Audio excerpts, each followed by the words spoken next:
Hello and welcome to day 17 of the Not Alone Today Chronological Bible Reading Plan. Today we'll be starting Exodus chapters 1 and 2, and we're still using contemporary English version. Kola, do you want to give us an introduction into the book?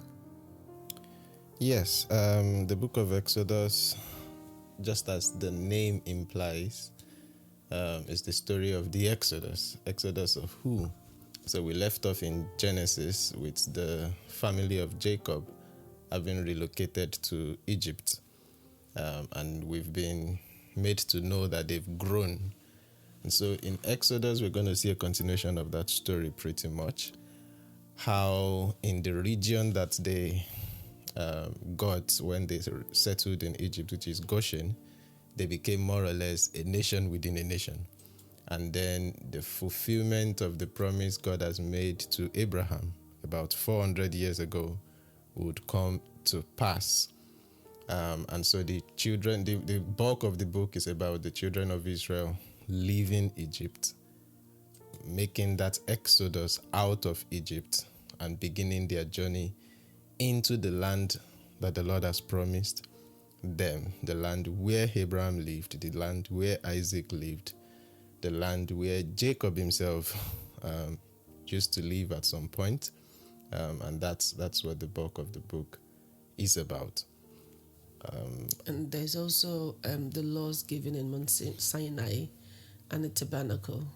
Yes, so what was supposed to be a 40-day journey from Egypt to the promised land, it will turn out to be a 40-year journey.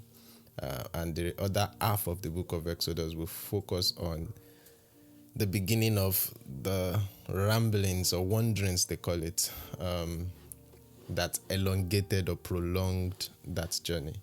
So the first half, we're seeing them come out of Egypt. The latter half, we're seeing them beginning their journey through the wilderness. And that will continue for another couple of books before we eventually see them make progress to enter into the land of promise.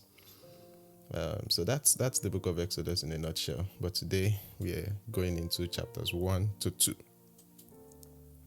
Chapter 1. When Jacob went to Egypt, his son Joseph was already there.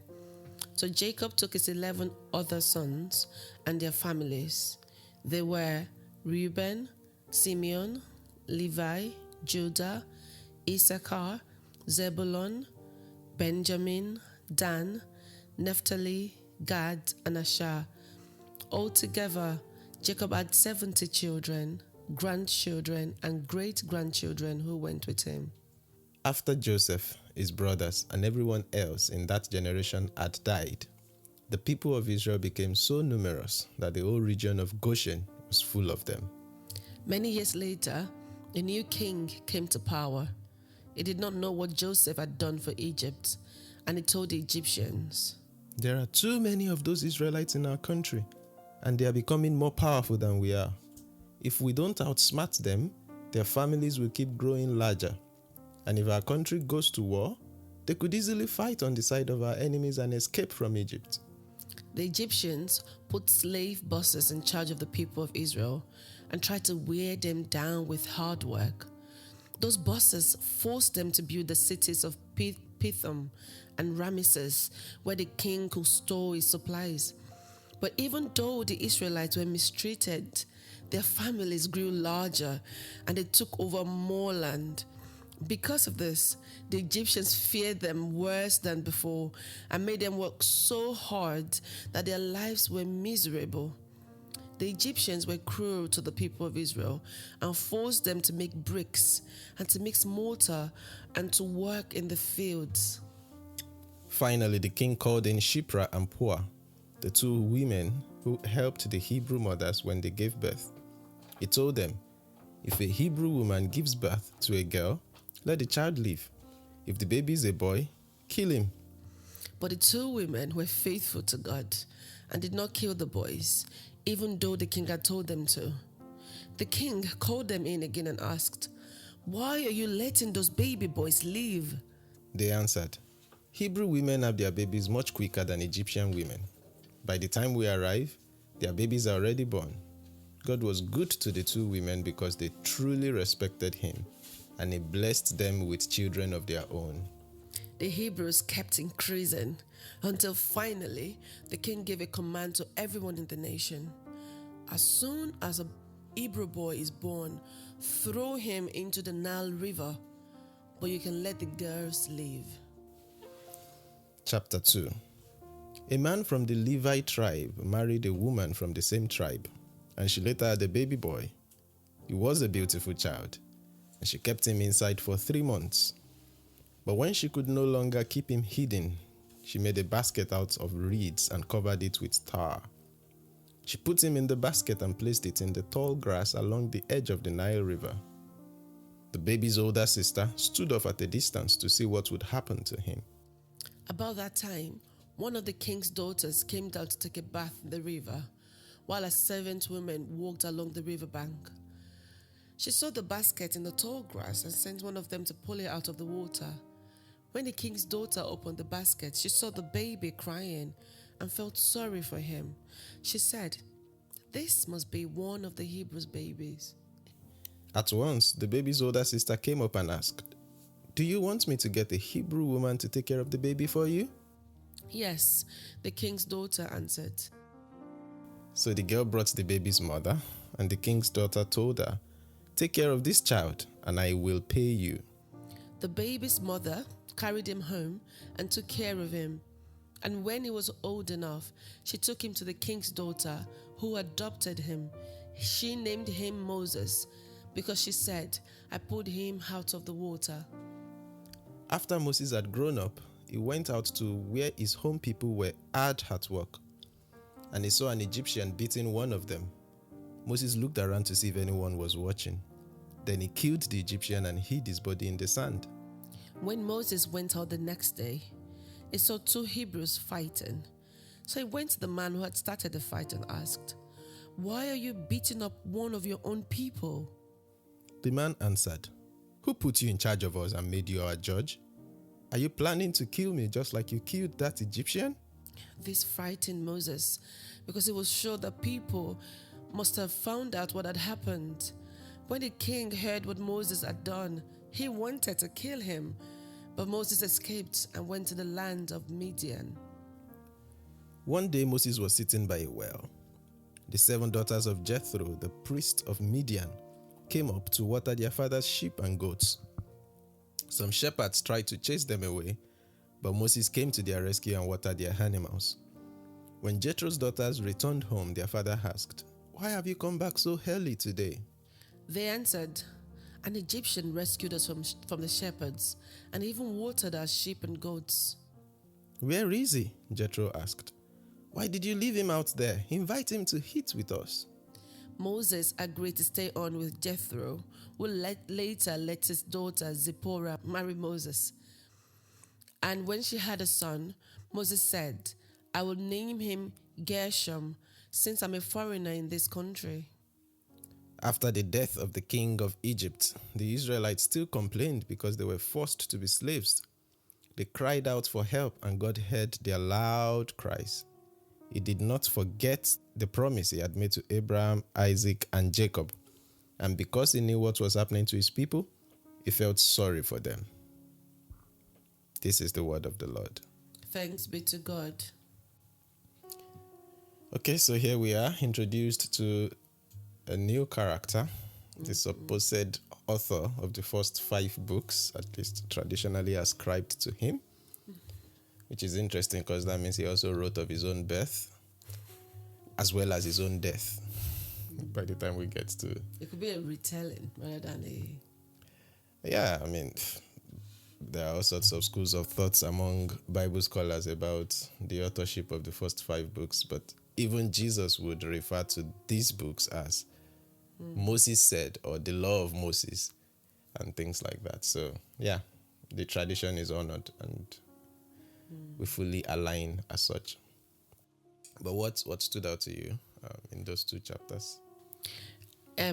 So in chapter 1, from verse 1 to 5, it's the way the names of the sons of Jacob were written. It's not in the order they were born, is it? Benjamin should be the last. At least that I know for sure. But, yeah, you're right. But then it's put in with the first. I'm not quite sure why it's written that way. I'm not sure either. At least we've seen this many times, like seen this recap of the generations of towards the end of Genesis. This was done a couple of times. We were even told their sons and things like that, and we keep seeing this so that we can keep track, pretty much. But we've also known that there is something of significance to the order in which names are said, at least in the case of Ephraim before Manasseh, when it should have been Manasseh before Ephraim. So indeed, you've spotted something there, but I don't know why. And I don't know whether it's just a translation issue, like the version we're using, rather than any other thing. But right, okay. I don't know. Yeah, for me, the first thing that stood out is that what I can call the irony of the blessed. The irony of the blessed. That sounds like a good, I don't know, essay sermon title, The Irony of the Blessed. In the sense that the more they afflicted the Israelites, the descendants of Jacob, it was said that they even grew larger. I found that to be quite interesting. Like when God's blessing is upon you, this is not just down to anything in terms of what they have done in and of themselves. It's not like they are smarter. It's not like they have better weaponry or anything. The real explanation is that this is a people that God has chosen. This is a people who God has blessed.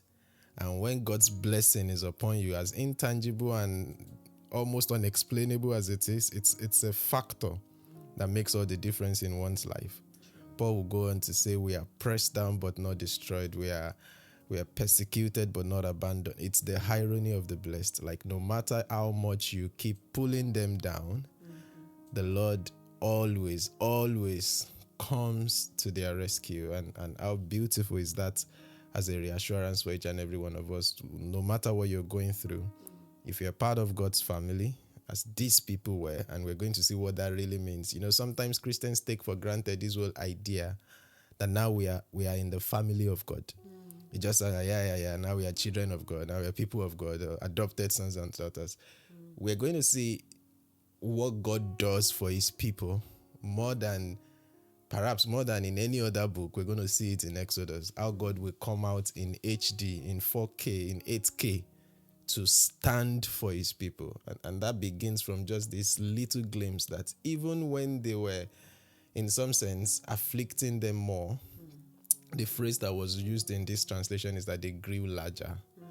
They kept increasing in every sense. So yeah, I found that really interesting. Yes, and it ties into the promise God gave Jacob in Genesis 42 verse 2-4, that when God said to him, I'll make you into a great nation there in Egypt. And indeed, they were made into a great nation. It started with a family. Yeah. And then it's not a nation. It's amazing. So if one reads this chapter 1 and see how Egyptians were mistreating them and forcing them to make bricks and mix mortar and also work in the fields. Yeah. You think, this suffering never ends. But if you remember the promise that has been given earlier, first to Abraham, then to Isaac, then to Jacob, it would then make sense like, oh, this is actually nothing compared to what is being done through us. And it then ties into the suffering, our present sufferings as well. So sometimes our views are myopic. We only see within, like what's in the front of us. Oh, I'm sick. I'm so sick. I can't stand up. My body's stiff. Yeah.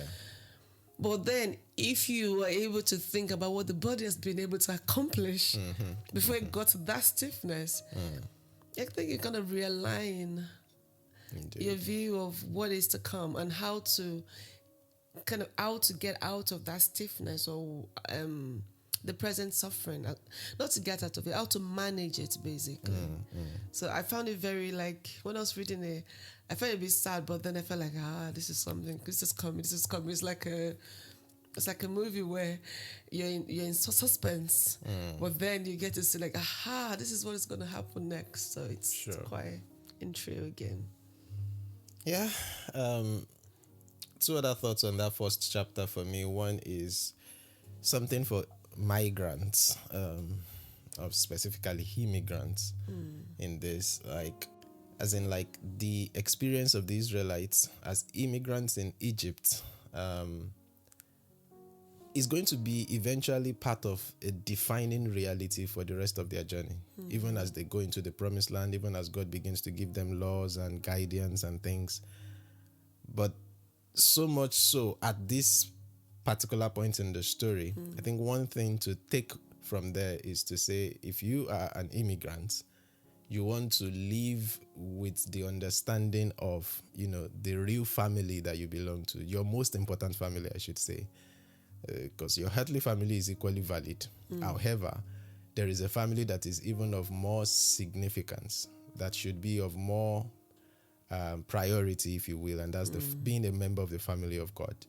You are first a citizen of that commonwealth before you are part of any other kind of family, should be the way we think about it. And as such, yes, we are living in times when immigrants are being subjected to all sorts of, you could even call it modern day slavery, because, maybe that's too harsh.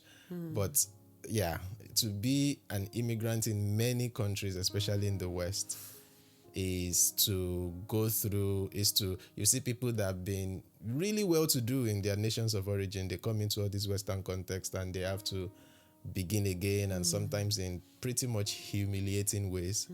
And they are all leaving their nations for all sorts of reasons, all sorts of push and pull factors. So, but if you are in that journey, in that transition, as someone that recognizes that you are part of the chosen people, you're part of the people of God, even in the midst of that context, you continue to enjoy and experience and manifest the blessing in that context. So yes, you go through what you need to go through as immigrants, but you're going through it with the full blessing of your Father. You're going through it as someone that God is ready to fight for. And you see many Christian migrants share all sorts of testimonies in terms of their experiences of migration and immigration into their respective contexts. And that's just very close to home. I'm speaking myself as an immigrant, of course, in that sense. So yeah, just wanted to spot that out. The other thing I want you to talk about is the Hebrew women having their babies much quicker. That passage has always been referred to, especially in many African Pentecostal circles, as this is how it has to be for women. Like, you should give birth before the midwives come. Like, you should enjoy this covenant to the point where, you don't even need to labor. Or if you labor, it must always be through natural birth. You don't have to go through surgery. And I understand all of those sentiments, but I'm just wondering, what's your thinking and thought about that vis-a-vis this particular scripture?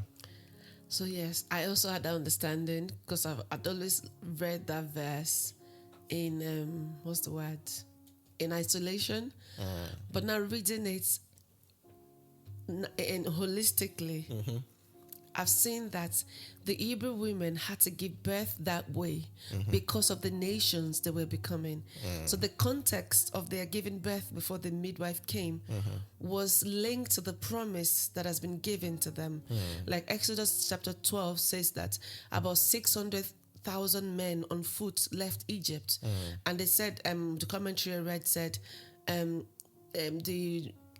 the numerical value then is notorious, so it might not be that, it might be an army. So for nations to come out of a family of 12, God put that mechanism there for them to use. But that does not mean that we can't tap into the promise. We can also we can also pray to give birth before the midwives come. But the thing is, what is the motive of that prayer? Is it just so that you can shame your enemies, like we want to pepper them, like we say in Nigeria, like pepper them gang, like me? Within 10 minutes, the child has come out, I've finished, I've packed him up, I've clinical. Is it that? Or is it linked to the promises given you? Or is it even linked to his glory? I, for one, didn't have my children through natural birth. And I've always craved wanting to do that. Almost to the point at the time when I was pregnant with our second, to the point of idolizing that verse. Like, if it doesn't happen for me, then I'm not a real woman. I'm not faithful enough or there enough. It has to be completely natural. No forceps, no cutting, just the baby comes. And labor should be, I come in within 1 hour, I'm 10 centimeters open, baby comes in. But for some reason, God in his glory and his strategicness, if I can say that, has always made me reach just 4 centimeters. That's a record. Even with hours, like how they're groaning and laboring. And it stops there. But what that did for me, it brought to mind Psalm 46, verse 1. My God is my present help in times of trouble. Yeah. My 4 centimeter is the help I got in the time of my labor. And that is enough for the promises bringing me in my family, in the Ola's family. But I still crave giving birth. Like my sister-in-laws. Yeah. One of my sister-in-law told me that she gave birth in a car. I think my mother-in-law gave birth to 2 of her children at home. And when I heard those stories, my eyes widened like, oh, really? How did you guys do that? So it now it's no longer idol. It's no longer something that must be done for me, but something that keeps me in awe of God. Yeah. And it makes me feel like, wow, this is beautiful.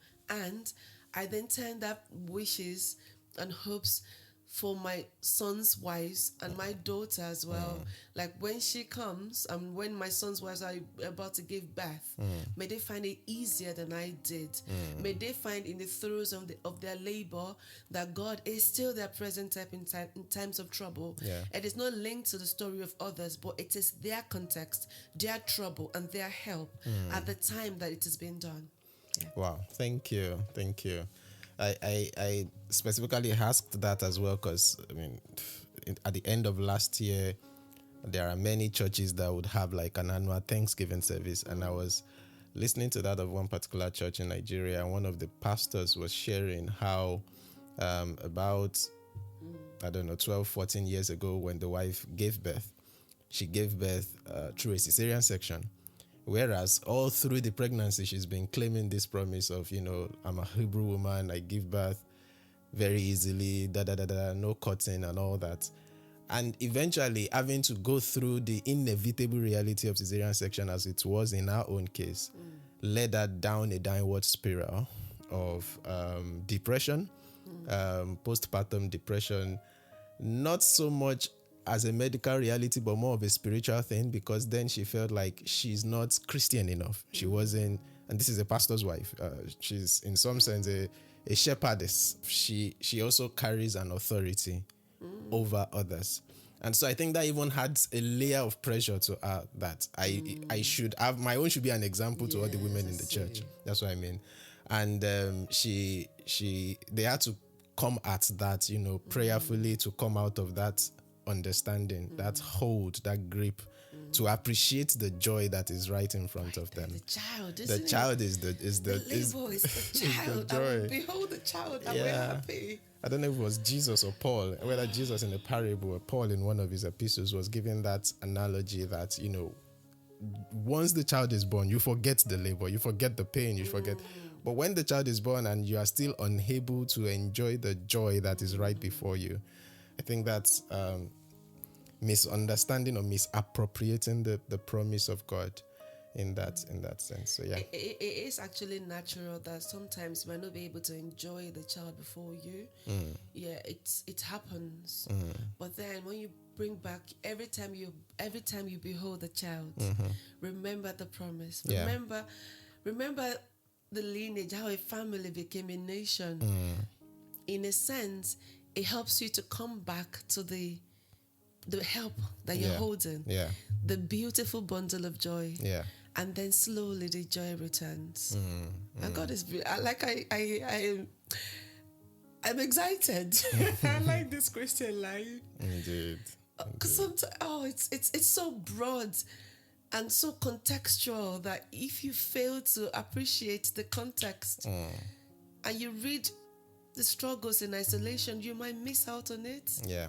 God is faithful. Yeah, reminds me of when we said it's the God of our journeys. Like, and that journey is not going to look alike for everybody. True. Not every Christian will go through life without sickness. Not every Christian will go through life without all sorts of disappointments, from loss of relatives to loss of jobs to all sorts of things. The promise we are assured of is that in this world we will have many tribulations, but we can be of good cheer. John 16:33, because Jesus has overcome all of those forces. Whatever those forces of life's realities can exert, Jesus has trumped over them. He has overcome them. He has triumphed over them.